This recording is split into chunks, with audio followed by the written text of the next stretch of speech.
அன்புக்குரியவர்களே, இந்த நாளிலும் கர்த்தர் தீர்க்க தரிசனமாக நமக்கு தருகிற ஒரு வார்த்தையை நாம் கவனிக்கலாம்.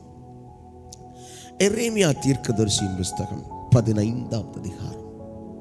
எரேமியா தீர்க்கதரிசியின் புஸ்தகம் 15வது அதிகாரம் 1வது வசனம். கர்த்தர் என்னை நோக்கி, மோசேயும் சாமுவேலும்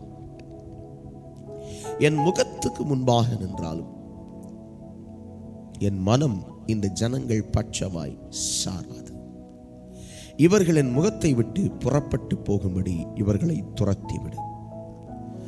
இந்த வசனத்திலே தீர்க்கதரிசியாகிய எரேமியாவினிடத்தில் தேவன் சொல்லுகிற ஒரு வார்த்தையை கவனிக்கலாம். மோசேயும் சாமுவேலும் என் முகத்துக்கு முன்பாக நின்றாலும்.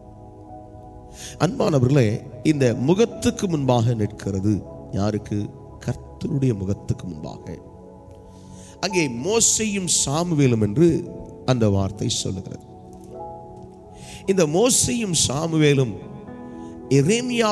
எரேமியாவின் காலத்திற்கு முன்பாக எப்பொழுது வாழ்ந்தவர்கள் என்று பார்த்தால், ஒருவர் ஏறக்குறைய 500 வருஷத்துக்கு முன்பதாகவும் மற்றொருவர் ஏறக்குறைய 1000 வருடத்திற்கு முன்பதாகவும் வாழ்ந்தவர்கள். இருவரும் அப்பொழுது எரேமியாவின் நாட்களில் இல்லை, ஜீவனோடு இல்லை. இருவரும் இல்லை. ஆனால் தேவன் அவர்களை நினைவு கூறுகிற காரணம் என்ன என்று பார்க்கும் பொழுது, எனக்கு அன்பான என் தேவ ஜனமே, மோசேயுடைய ஜெபத்தையும் தீர்க்கதரிசியாகிய சாமுவேலின் ஜெபத்தையும் அவர் கேட்டதற்கான காரணம், இருவரும் தன் ஜீவனை பணயம் வைத்தவர்கள் ஆத்துமாக்களுக்காய். இதை குறித்து நாம யாத்ராகமம் 32வது அதிகாரத்தில் நடந்த சம்பவத்தில் வாசிக்கலாம். அதில் மோசே, ஆண்டவரே 32 33 எடுத்து வாசிங்கன்னா அந்த காரியங்கள் இருக்கு, சரியா? 32 33 அதிகாரங்கள்.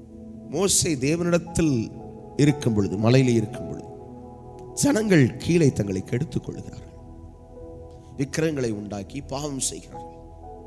ஆண்டவர் சொல்றார், நீ அழைத்து கொண்டு வந்த உன் ஜனங்கள் உன்னை தங்களை கெடுத்துக் கொண்டார்கள் என்று சொல்லி சொன்ன உடனே அவர் கீழே வந்து பார்த்துட்டு சூழ்நிலையாக பார்த்து திரும்ப சுத்திகரித்து நிறைய நடக்குங்க. நம்ம இப்போ இந்த சப்ஜெக்டுடைய காரியத்தை மட்டும் உங்களுக்கு காட்டுறேன். அவன் திரும்ப தேவ சமூகத்தில் வந்து அழுகிறான். ஆண்டவரே, நீர் என்ன செய்யுங்க, அவர்களை மன்னித்தால் மன்னித்தரும், இல்லை என்றால் என் பேரை ஜீவ புஸ்தகத்திலிருந்து கிறுக்கி போடும் என்று சொன்னார்.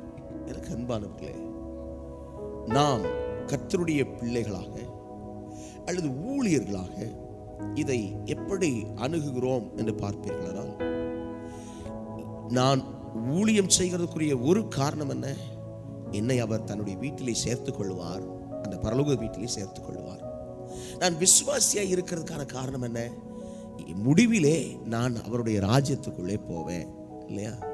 ஆனால் மோசே தன்னுடைய அந்த கிஃப்ட், அந்த மேலான அந்த ஆசீர்வாதத்தை கூட விட்டு கொடுக்கிறதுக்கு, ஜனங்களுக்காக விட்டு கொடுக்கிறதுக்கு அவன் தன்னை அர்ப்பணிக்கிறதாக பார்க்கிறோம்.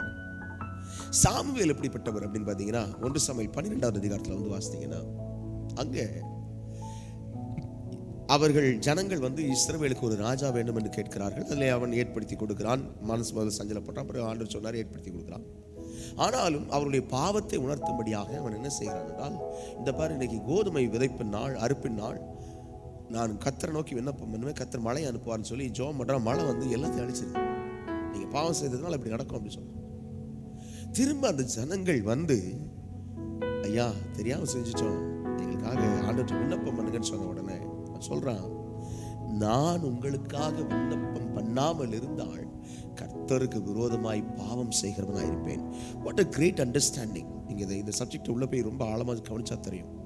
ஏன்னா ஒரு ராஜா போல் இருக்கிறவன் ஏறக்குறைய 40 வருஷமா இஸ்ரவேலை நியாயம் விசாரித்தவன், திடீரென்று அவன் தள்ளப்பட்டு ஒரு அந்த இடத்துல, அந்த மனுஷன் இடத்துல நின்று பாருங்க, நம்மளை ஒதுக்கிட்ட பிறகு அந்த ஒதுக்கின ஜனத்துக்காக ஜெபம் பண்ண முடியுமா? But he prayed. அவன் ஜெபித்தான்.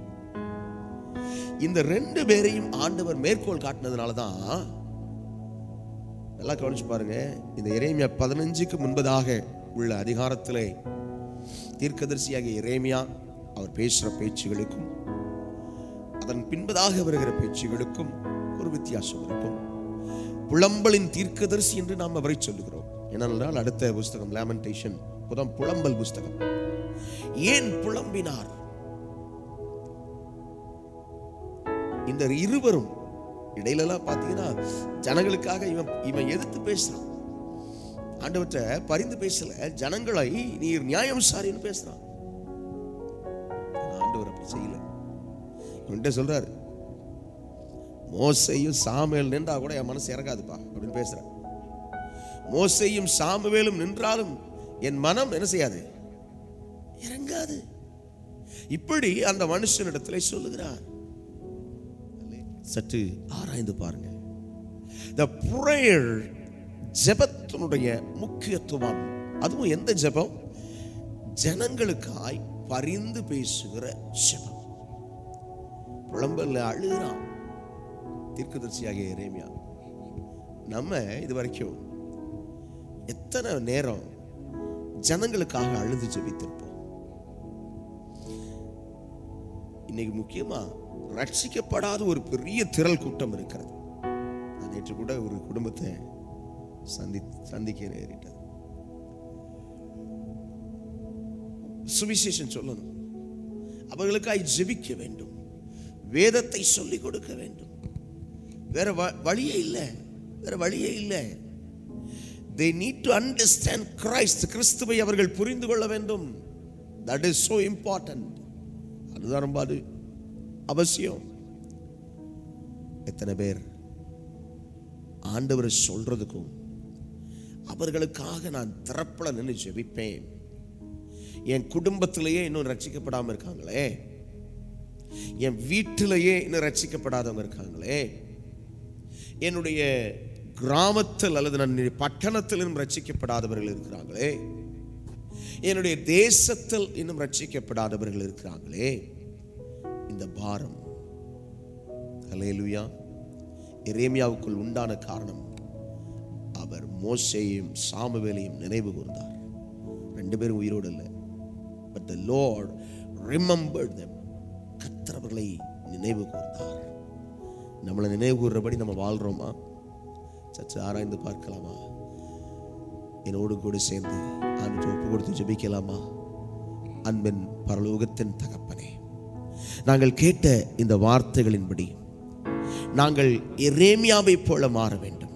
இயேசு கிறிஸ்துவ என்னை யார் என்று அவருக்கு ஜனங்கள் சொல்லுகிறார்கள் கேட்கும்போது ஒரு வார்த்தை சொல்றாங்க, உண்மை எரேமியா என்றும் சொல்லுகிறார்கள். ஆத்துமாக்களுக்காய் கரிசனையோடு பாரப்பட்டு அழுதவன். நாம் அழுது ஜெபிக்க நம்மளை ஒப்பு கொடுக்கலாமா? ஒப்பு கொடுக்கலாமா? தேவ கிருபையில, தேவ தயவுல, தேவ நடத்திப்புல நம்மளை அர்ப்பணிக்கலாமா? என் தகப்பனே, நான் உமக்கு முன்பாக நிற்கிறதற்கு ஆண்டவரே, மோசேயும் சாமுவேலும் you remembered them, அவர்களை நினைவு கூர்ந்தீரே. அதே போல் நாங்களும் திறப்பில் நின்று ஜெபிக்க, அழிந்து போகிறவர்களுக்காக, கண்ணீர் வடிக்கிறவர்களுக்காக, வேதனையில் இருக்கிறவர்களுக்காக, நெருக்கப்பட்டிருக்கிறவர்களுக்காக ஜெபிக்கிற ஒரு பழக்கத்தை எங்களுக்கு தாரும் ஆண்டவரே, எங்களுக்கு தாரும் ஆண்டவரே. ஒப்பு கொடுக்கலாமா? நீ கேட்கலாம், நான் அப்படி ஜோமனா எனக்கு என்ன எப்படி ஆண்டவர் நடத்துவார்? நீங்க அப்படி ஜோமனி பாருங்க, ஆண்டவர் உங்க வழிகளை நிச்சயமாய் வாய்க்க பண்ணுவார். ஏன் தெரியுமா? மற்றவர்களுக்காய் ஜெபிக்கிற ஜெபம் அவரிடத்தில் போய் சேர்ந்து நம்முடைய காரியங்கள் ஒவ்வொன்றாய் அவர் விசாரிப்பார். வாஞ்சையோடு அவரை நோக்கி பார்க்கலாமா? ஆண்டவரே, நான் உண்மையிலே பலன் கொண்டு ஜெபிக்க எனக்கு ஒரு விஷயம், இயேசுவின் நாமத்தில் என்னை அர்ப்பணித்து ஜெபிக்கிறேன், ஜீவனுள்ள நல்ல பிதாவே. ஆமென், ஆமென், ஆமென். பிதாவாகிய தேவனுடைய அன்பும் கர்த்தராகிய இயேசு கிறிஸ்துவின் கிருபையும் பரிசுத்த ஆவியானவருடைய அந்யோன்ய வழிநடத்தலும் பாதுகாப்பும் அரவணைப்பும் நம் யாவரோடும் இருப்பதாக. ஆமென், ஆமென், ஆமென்.